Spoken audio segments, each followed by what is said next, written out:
الحمد لله نحمده ونستعينه ونستغفره ونؤمن به ونتوكل عليه ونعوذ بالله من شرور أنفسنا ومن سيئات أعمالنا من يهد الله فلا مضل له ومن يضلله فلا هادي له ونشهد أن لا إله إلا الله وحده لا شريك له ونشهد أن محمدا عبده ورسوله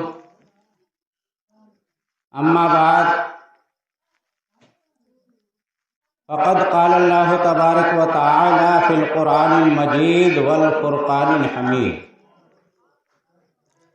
أعوذ بالله من الشيطان الرجيم بسم الله الرحمن الرحيم إنا أرسلناك شاهدا ومبشرا ونذيرا لتؤمنوا بالله ورسوله وتعزروه وتوقروه وتسبحوه بكرة وأصيلا صدق الله العظيم وصدق رسوله النبي الأمين الكريم ونحن على ذلك لمن الشاهدين والشاكرين والحمد لله رب العالمين. معزز سامعین کرام، قبل اس کے کہ میں کچھ عرض کروں، آئیے ہم تمامی حضرات مل جل کر بارگاہ رسالت معاق صلی اللہ علیہ وسلم میں جھوم جھوم کر ہدیہ درود و سلام کا نذرانہ خلوص و محبت پیش کریں اور پڑھیں بآواز بلند: اللہم صلی علی سیدنا و مولانا و مولانا محمد معدن الجود والکرم منبع العلم والحلم والحکم صلو علیہ صلاۃ و سلاما دائما ابدا سرمدا کثیرا کثیرا. ادب گاہست زیر آسماں از عرش نازک تر، ادب گاہست زیر آسماں از عرش نازک تر، نفس گم کردمی آیت جنید و بایزید جا. اے پائے نظر ہوش میں آ، کوئے نبی ہے. اے پائے نظر ہوش میں آ، کوئے نبی ہے. آنکھوں سے بھی تو چلنا یہاں بے ادبی ہے. درود شریف پڑھیے. اللہم صلی علی سیدنا و مولانا محمد معدن الجود والکرم منبع العلم والحلم والحکم صلو علیہ صلاۃ و سلاما دائما ابدا سرمدا کثیرا کثیرا. میرے محترم بزرگوں اور عزیز ساتھیوں، پیارے بچوں، میں نے آپ حضرات کے سامنے خطبہ مسنونہ کے بعد قرآن مقدس کی 2 آیات کریمہ کی تلاوت کا شرف حاصل کیا.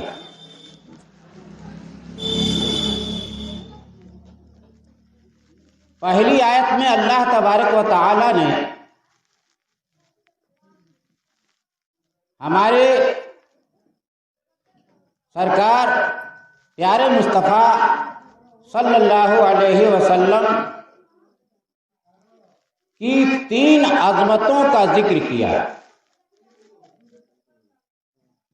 اور پھر دوسری آیت میں، اور یہ دونوں آیتیں بالکل لگی ہوئی ہیں، ایک جگہ پر ہیں.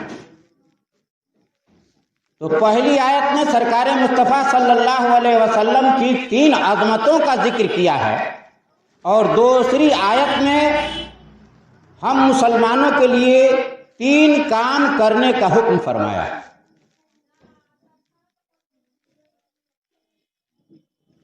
پہلی آیت میں اپنے محبوب جناب محمد رسول اللہ صلی اللہ علیہ وسلم کی 3 عظمتیں، 3 بزرگیاں، 3 خاصیتیں، 3 بڑائیوں کا ذکر کیا ہے. اور دوسری آیت میں ہم مسلمانوں کو 3 کام کرنے کا حکم دیا ہے.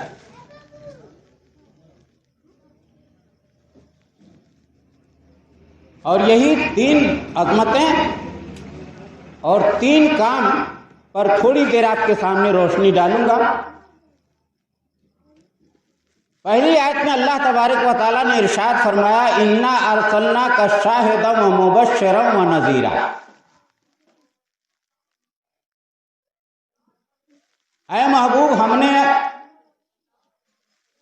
تمہیں شاہد بنا کر کے بھیجا اور مبشر بنا کر کے بھیجا اور نذیر بنا کر کے بھیجا۔ پہلی عظمت، پہلی بزرگی یہ ہے کہ اللہ تبارک و تعالیٰ نے حضور نبی کریم صلی اللہ علیہ وسلم کو شاہد بنایا۔ شاہد کے معنی گواہ کے ہیں۔ گواہ کو عربی زبان میں شاہد کہا جاتا ہے۔ شاہد معنی گواہ۔ تو اللہ نے فرمایا کہ ہم نے آپ کو تین جو عظمتیں دی ہیں، تین بزرگیاں عطا فرمائی ہیں، ان تین بزرگیوں میں، ان تین عظمتوں میں، ان تین خوبیوں میں سب سے پہلی خوبی تو یہ ہے کہ آپ کو شاہد بنایا، یعنی آپ گواہ ہیں۔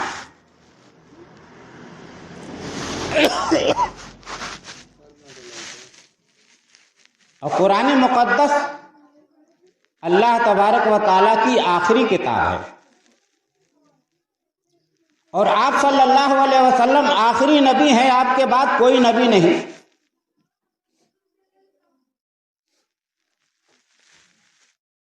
تو یہ قرآن فرما رہا ہے کہ آپ شاہد ہیں، گواہ ہیں۔ اب سوال یہ ہے کہ آپ گواہ کس بات کے ہیں، اور ایک گواہ کے لیے کن کن چیزوں کی ضرورت پڑتی ہے، کیا کیا چیزیں ضروری ہیں۔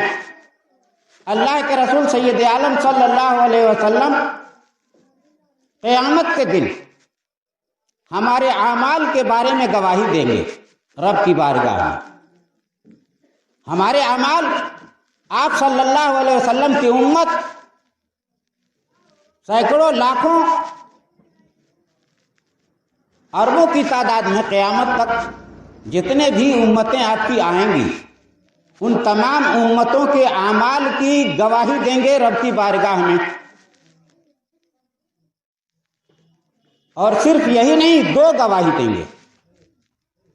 حضرت آدم علیہ السلام سے لے کر کے اور حضرت عیسیٰ علیہ السلام تک جتنے بھی انبیاء کرام اس دنیا میں تشریف لائے، وہ سب کے سب اپنی اپنی امتوں کی گواہی دیں گے کہ ان کے اعمال کیسے ہیں، کس کا اعمال اچھا ہے اور کس کا برا ہے، اس کے بارے میں آپ گواہی دیں گے۔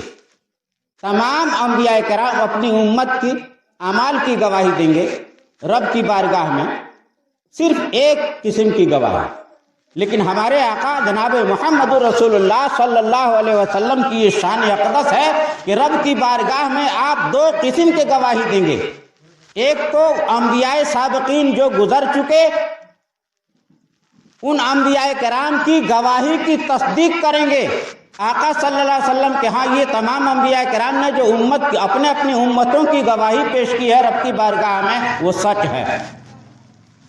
تو ایک تو انبیاء سابقین کی گواہی، شہادت کی گواہی دیں گے، اور دوسرے اپنی امت کے اعمال کی گواہی دیں گے۔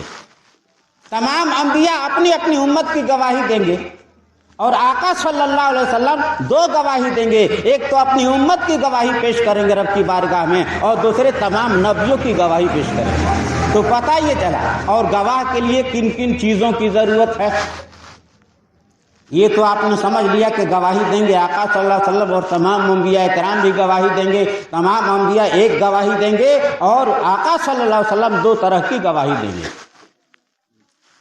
اب سوال یہ ہے کہ گواہی کے لیے کن کن چیزوں کی ضرورت ہے۔ ایک گواہ کے لیے ضروری ہے کہ وہ زندہ ہو۔ جو مردہ ہوگا وہ گواہی کیسے دے گا؟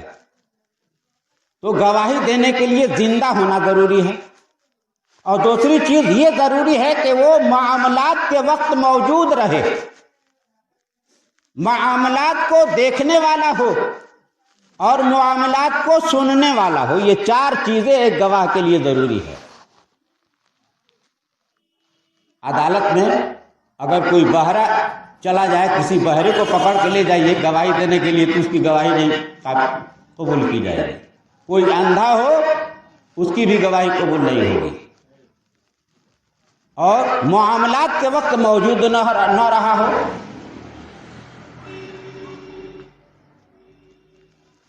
تو یہ چار چیزیں ایک گواہ کے لیے ضروری ہے: زندہ ہونا، موجود ہونا، سننے والا ہونا اور دیکھنے والا ہونا، چار چیزیں۔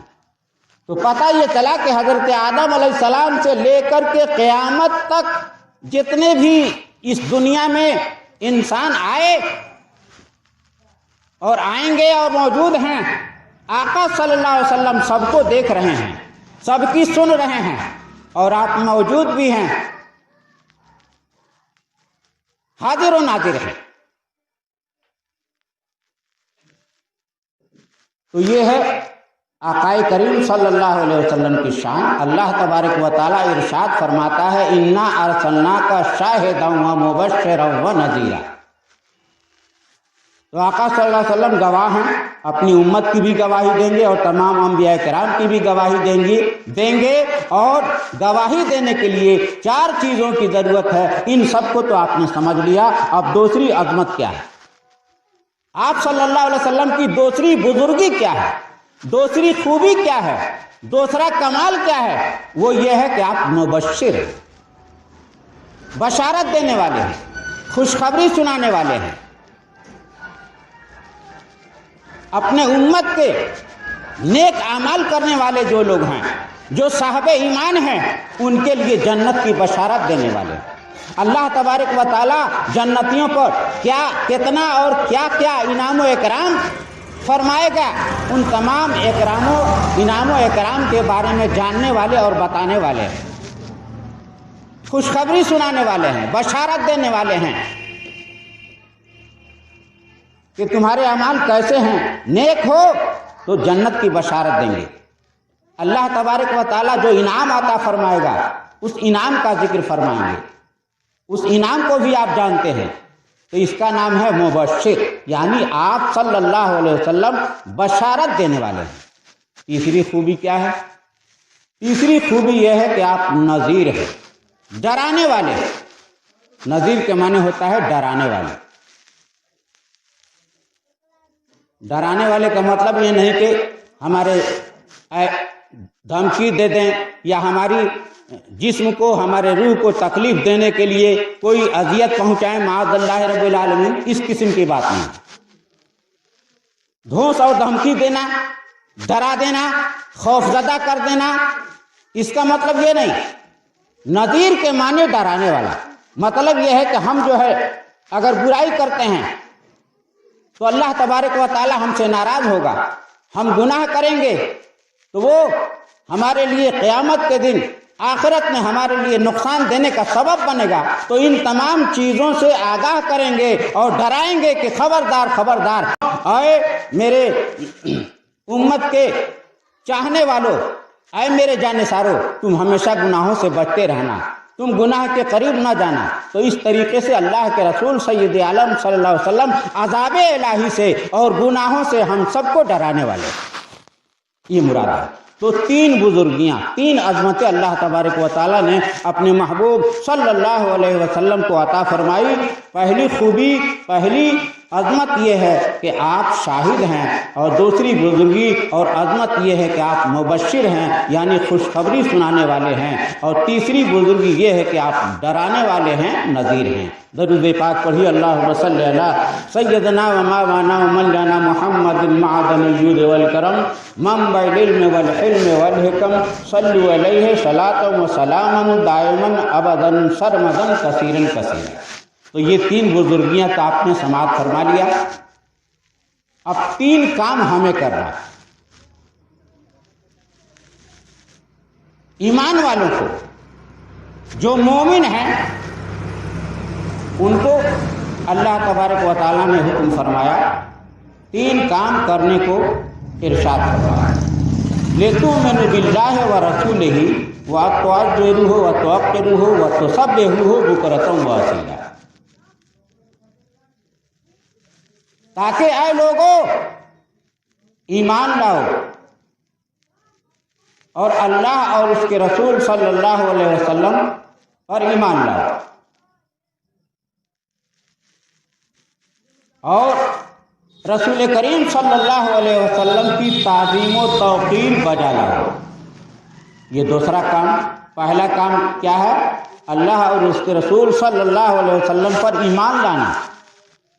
دوسرا کام یہ ہے کہ رسول کریم صلی اللہ علیہ وسلم کی ہم تعظیم و توقیر کریں، ان کا ادب و احترام بجا لائیں۔ اور تیسرا کام کیا ہے؟ وَتُسَبِّحُوهُ بُكْرَةً وَأَصِيلًا، صبح و شام اللہ کی عبادت کرے، اللہ کا ذکر کرے، اللہ کی عبادت کرے۔ یہ تین کام، اللہ اور اس کے رسول صلی اللہ علیہ وسلم پر ایمان لانا۔ تو ہم تو پہلے ہی سے ایمان لائے ہوئے ہیں، اللہ کا کرم ہے کہ ہم مومن ہیں۔ دوسرا کام یہ ہے کہ رسول کی تعظیم و توقیر کریں، اور اتنا تعظیم و توقیر کریں کہ اس دنیا میں مثال بنے۔ اللہ کے رسول سید عالم صلی اللہ علیہ وسلم کے صحابہ نے آپ صلی اللہ علیہ وسلم کے جانصاروں نے، آپ صلی اللہ علیہ وسلم کے چاہنے والوں نے آپ صلی اللہ علیہ وسلم کی کس طریقے سے تعظیم و توقیر کی ہے۔ میں نے شروع میں 2 اشعار پڑھے ہیں۔ ادب گاہست زیر آسماں از عرش نازک تر، نفس گم کرد می آیت جنیدو با یزید اینجا۔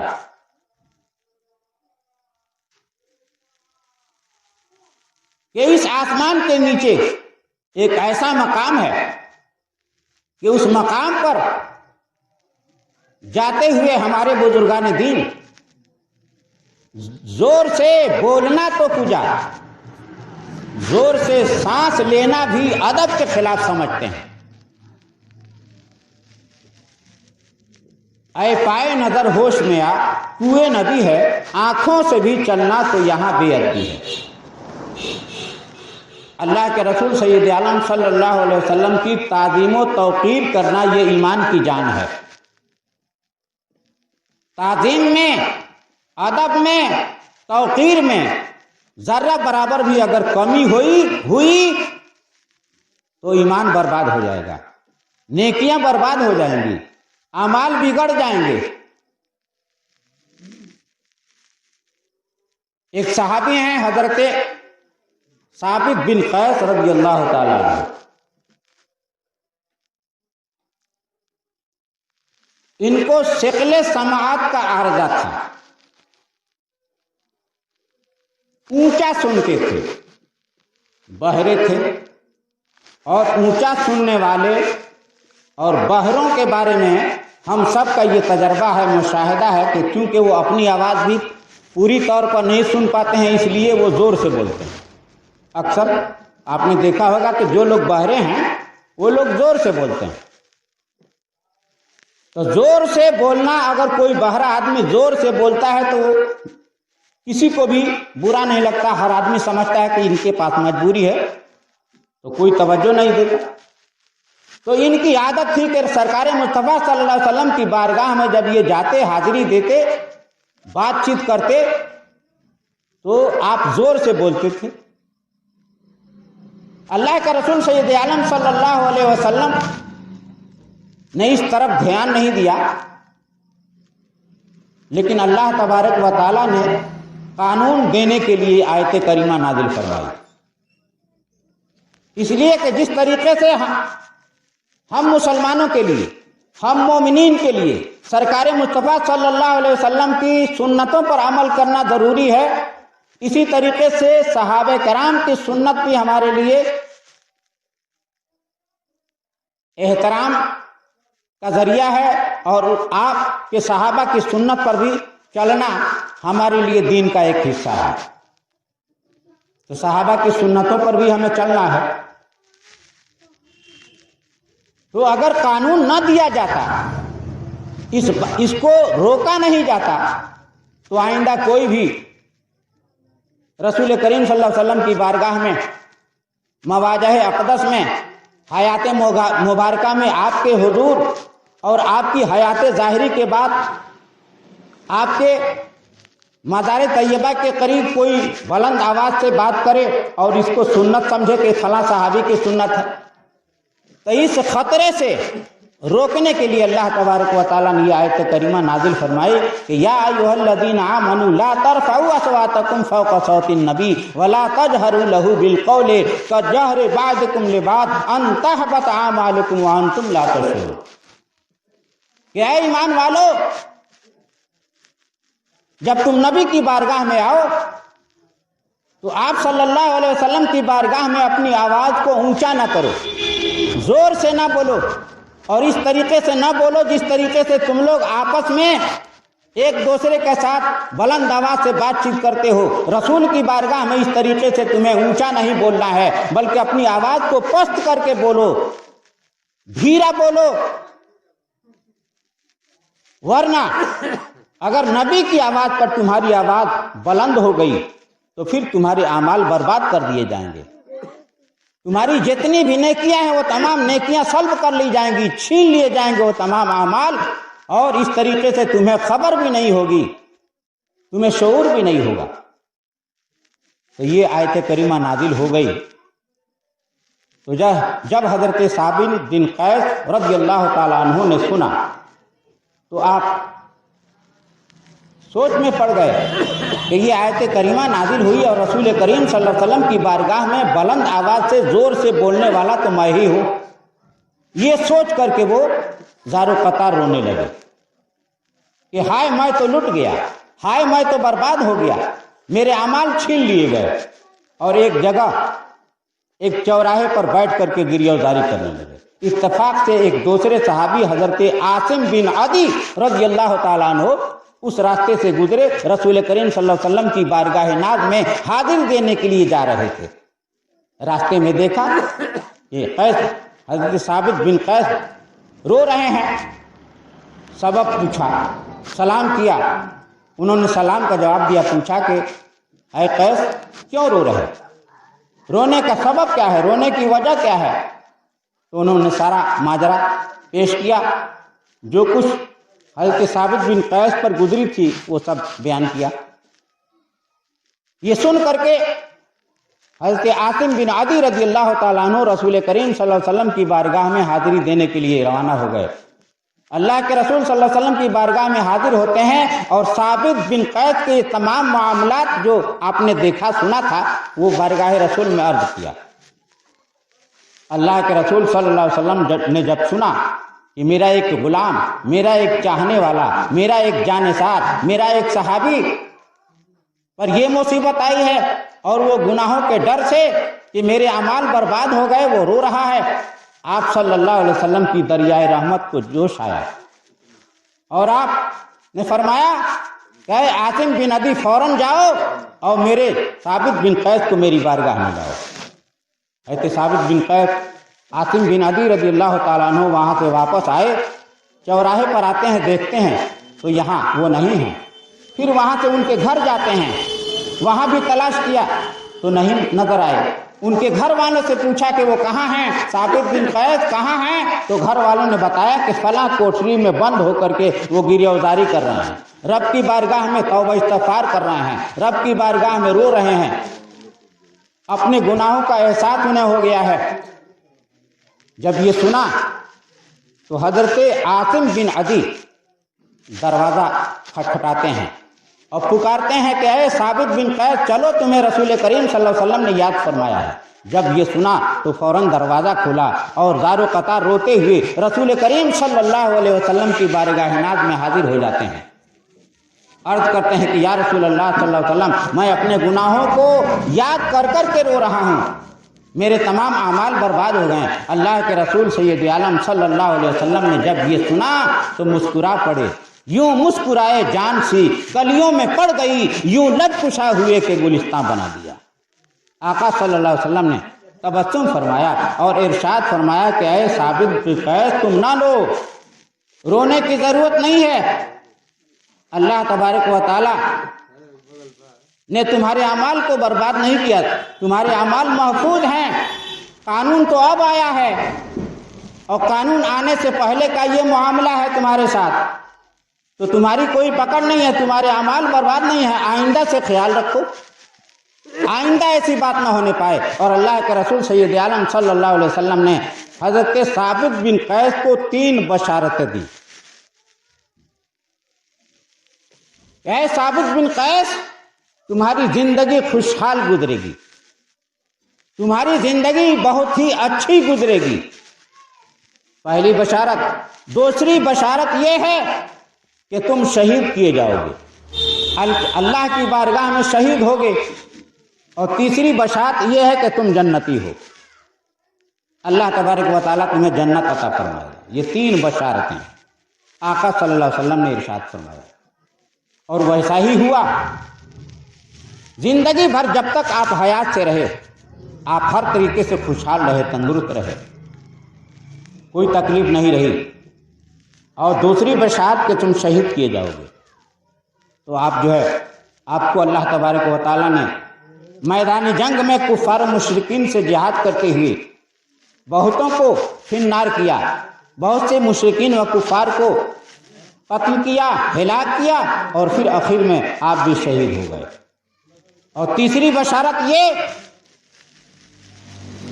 کہ آپ کے بارے میں اللہ کے رسول صلی اللہ علیہ وسلم نے فرمایا کہ تم جنتی ہو، جنت کی بشارت عطا فرمائی۔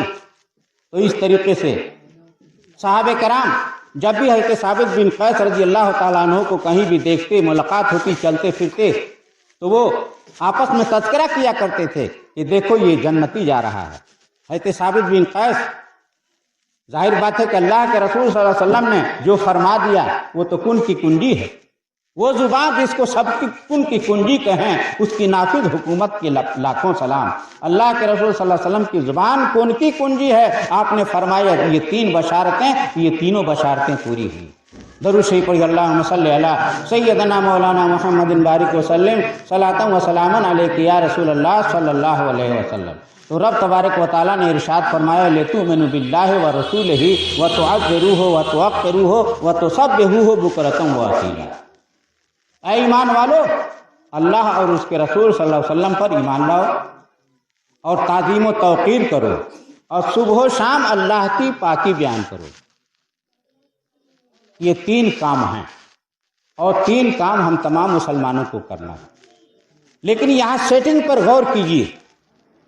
رب تبارک و تعالیٰ نے ارشاد فرمایا کہ پہلے ایمان کا ذکر فرمایا، اور اس کے بعد سے نبی کی تعظیم کا ذکر فرمایا، پھر اپنی عبادت کا ذکر کیا، وَتُسَبِّحُوهُ بُكْرَةً وَأَصِيلًا۔ تو پتہ یہ چلا کہ ایمان لانے کے بعد سے اگر تعظیم و توقیر میں ذرہ برابر بھی کمی ہوگی تو ایمان برباد ہو جائیں گے۔ عبادت کا ذکر بعد میں کیا، تو ایمان اور تعظیم و توقیر کے بعد سے اگر کوئی عبادت کرتا ہے تو وہ عبادت قابل قبول ہے، اور اگر تعظیم میں کمی ہوئی تو عبادت برباد ہے۔ اللہ تبارک و تعالی ہم تمام مسلمانوں کو اعمال صالحہ کی توفیق عطا فرمائے، اور حضور نبی کریم صلی اللہ علیہ وسلم کی تعظیم و توقیر کرنے اور صبح و شام اللہ تبارک و تعالی کی عبادت کرنے اور اس کا ذکر کرنے کی توفیق رفیق عطا فرمائے۔ آمین ثم آمین، بجاہ سید المرسلین صلی اللہ تعالی علیہ وسلم۔ استغفر اللہ ربی من کل ذنب واتوب الیہ، وآخر دعوانا الحمد للہ رب العالمین۔ کھڑے ہو جائیے صلاۃ و سلام کے لیے۔